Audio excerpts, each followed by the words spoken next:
Karachi airport की तरफ जाने वाले रास्ते एक सिग्नल के ऊपर एक बड़ा आईडी धमाका होता है जिसका टारगेट यकीनन फॉरेनर्स थे। चाइनीज़ डेलीगेशन को इसमें निशाना बनाया गया।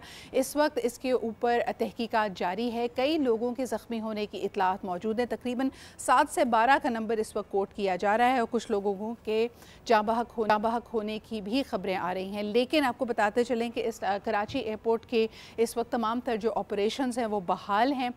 फौरी तौर पे इस वाक़े के बाद हमने देखा कि गवर्नर सिंध भी वहाँ पे पहुँचे। उन्होंने कहा कि बग़ैर तहकीकात के इसके ऊपर कोई भी कमेंट करना वो क़ब्ल वक्त होगा। अनऑफिशियली हम ये भी देख रहे हैं कि सोशल मीडिया पे ये खबरें गर्दिश कर रही हैं कि बलोच लिबरेशन आर्मी यानी BLA ने इस धमाके की जो जिम्मेदारी है वो कबूल की है।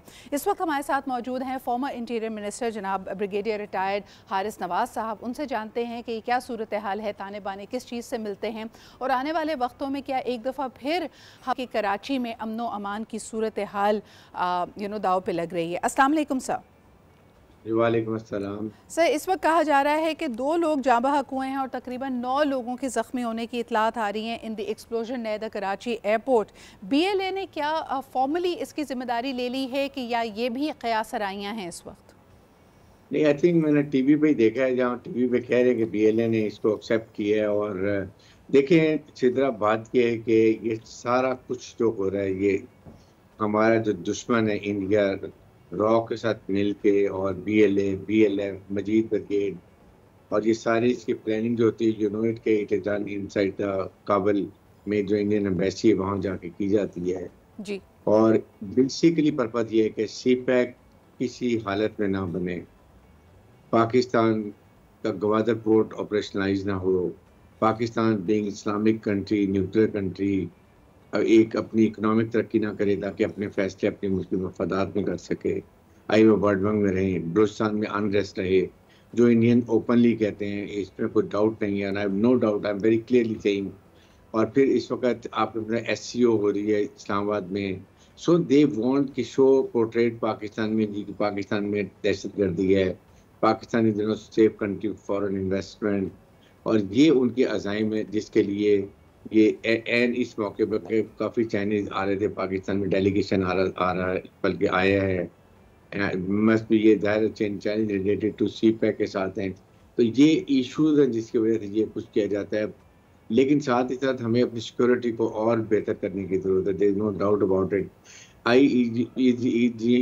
IED जो हैं ये मेरे ख्याल में जो होती हैं ये इसी तरीके से ऑपरेट किया जाता है, और जहाँ इतनी ज़्यादा हमारी इंटेलिजेंसी काम करती है कि 95% जो ऐसे चीज़ें होती हैं पहले ही पकड़ ली जाती हैं, बस्ट कर ली जाती हैं, लेकिन 1 और ज़रूर मिस आउट होती है, और ये एक उनमें से इंसिडेंट। बट जो सर, क्या इसके बारे में कोई इंडिकेशन ऑलरेडी मौजूद थी? क्योंकि हमने देखा कि सिंध के होम मिनिस्टर जनाब ज़ियाउल लंजर साहब ने इसके ऊपर कमेंट किया है, लेकिन इसमें एक बड़ी तादाद में, बड़ी क्वांटिटी में एक्सप्लोसिव्स का इस्तेमाल किया गया है। तो इतनी बड़ी एक्सप्लोसिव्स की क्वांटिटी अगर कराची में सर्कुलेट कर रही थी, क्या इसकी कोई इंटेलिजेंस खबर मौजूद थी?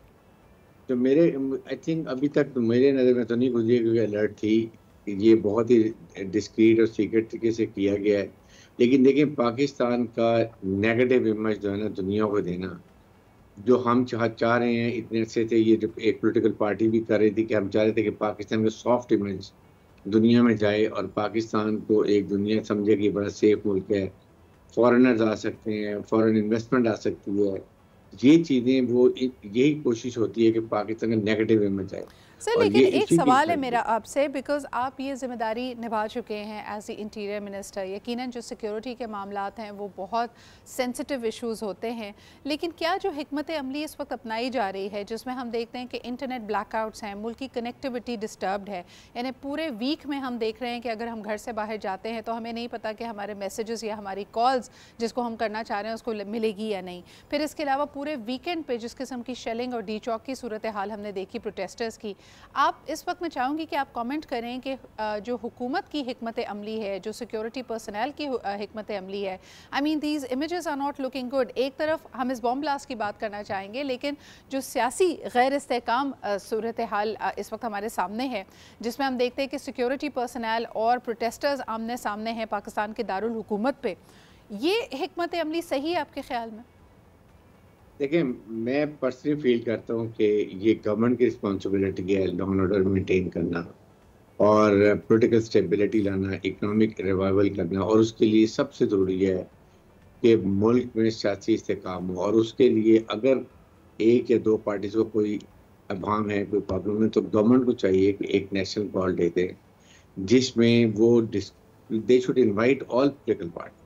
आप जी। हेड ऑन आप नहीं कर सकते हैं, इट इज़ वेरी डिफिकल्ट, क्योंकि कहीं न कहीं आपको स्पेस देनी पड़ेगी। और पॉलिटिक्स में, जमहूरियत में ये होता है, आप उनको स्पेस दें, आप एटलीस्ट उनको बैठ के बात करें। अभी भी वक़्त है मेरे ख़्याल में कि ये सोशल मीडिया पे मैं देख रहा था, बड़ी ही ज़्यादा नेगेटिव एक प्रोपेगेंडा चल रहा है, जो कि हम अफ़ोर्ड नहीं कर सकते हैं जिस तरीके से किया जा रहा है। इसलिए मैं ये कहता हूँ कि हुकूमत को चाहिए कि बुला लें, बैठ के एक दफ़ा सुनें। अगर पीटीआई नहीं आती तो then the ball is in their court. आप अपनी सर, तरफ इस से एक वक्त जो दफ़ा बयानात परमानेंटली आ रहे हैं, बंद अगर मैं यहाँ पे हवाला देना चाहूँ बिलखुसूस इंफॉर्मेशन मिनिस्टर साहब का और बाकी लोगों का, कोई लचक का मुजाहरा हुकूमत और रियासत कर नहीं रही है। ऐसा नहीं लगता कि सियासी इख्तलाफात को एक मेज़ पे बैठ के डायलॉग के ज़रिए हल करने की कोशिश की जा रही है। अगर जो आइनी तब्दीलियाँ, जो बिल्स, जो एक्ट्स इस वक्त फ्लोट किए जा रहे हैं, उस पर दूसरी जमातों के तहफ़्फ़ुज़ात हैं, क्या किया जा रहा है आपके ख़्याल में इन तहफ़्फ़ुज़ात को एड्रेस करने के लिए? आई थिंक इसका बेस्ट तरीका तो यही है कि इसे असम्बली में ले आएँ, असम्बली में ले आके डिस्कस करें, इसके ख़त-व-फ़ाल बयान करें, प्लस माइनस को डिस्कस किया जाए, उसके बाद इसको कमेटी को दिया जाए, और उसके बाद अगर मेजॉरिटी कहती है कि ये it is to be changed, then we should go for it. हुँ। और इसमें देखें, अगर करना है तो व्हाट आई फील कि देन सारी जुडिशरी में करें, क्योंकि लोअर जुडिशरी में ज़्यादा प्रॉब्लम है। आपको बिल्कुल हाई सुप्रीम कोर्ट में भी करें, हाई कोर्ट में भी करें, और लोअर कोर्ट्स में भी करें। इंक्रीज़ द नंबर ऑफ जजेस, पर्टिकुलरली जो ये लोअर कोर्ट्स के अंदर, जहाँ पर 20-20 साल एक मुकदमे को लड़ते हुए 25 सर, साल गुज़र जाते हैं, इंटरेस्टिंगली सुप्रीम कोर्ट जो में मैं जाके। देख रही हूँ कि ज़्यादातर इसमें पॉलिटिकल जमातों का जो मौक़िफ़ है वो तो सामने आ रहा है, लेकिन लीगल फ्रेटर्निटी इसके बारे में क्या सोचती है?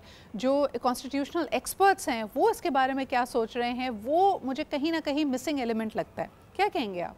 उस देखें, उसका लिए यही है ना कि आपने जो भी चेंजेस करनी है, आप जो पाकिस्तान बार है या सुप्रीम कोर्ट की बार है, उनको भी मसवदा दें, आप पॉलिटिकल पार्टीज़ को दें, उनकी सजेशंस लें, then go to the parliament, वहाँ उसको डिस्कस करें, जी। और उसके बाद फिर आप अगर आपके पास मेजॉरिटी है, ज़रूर करें, that is how the best procedure is. लेकिन अगर आप खामोशी से करेंगे तो ये अननेसेसरी डाउट क्रिएट करती है, तो दैट इज़ नो नीड। आपको ज़रूरत है, बिल्कुल ज़रूरत है, जो है जजेस की तादाद बढ़ानी चाहिए, कॉन्स्टिट्यूशनल के लिए सेपरेट जजेस होने चाहिए, एग्रीड। लेकिन सर, सिर्फ इसको इसको जो आप डिस्कस करें। मैनेज करने का एक तरीका सामने आ रहा है कि पीटीआई की लीडरशिप की इस पर गिरफ्तारियां हो रही हैं। Do you think it's the best way forward? Because again, as your experience as the interior minister, इतनी बड़ी तादाद में अगर प्रोटेस्टर्स हैं और उसकी लीडरशिप जो उनको गाइड कर सकती है, मैनेज कर सकती है, कंट्रोल कर सकती है, उन्हीं को अगर अरेस्ट कर लिया जाएगा तो ये ज़्यादा केओस बर्पा नहीं करेगा? देखें सिदरा, बात ये है कि अगर आप रोज़ाना जलसे, आप जुलूस, रोज़ाना कहें जी हम डी चौक पर आएँगे, हम फलाँ जगह पे जाएँगे, you see the problem is, इस वक़्त मुल्क की हालात देखें कि बड़ी मुश्किल से थोड़ी-सी स्टेबिलिटी इकोनॉमी रिवाइव हो रही है। आपके सामने वर्ल्ड बैंक ने $7 बिलियन का आपको लोन अप्रूव कर दिया है, फिर उसके बाद सिंगल डिजिट पे इन्फ्लेशन आ गई है। देन आपको स्टॉक एक्सचेंज 83,000 पे जाके टच कर, one of the highest level पे जा रहे हैं।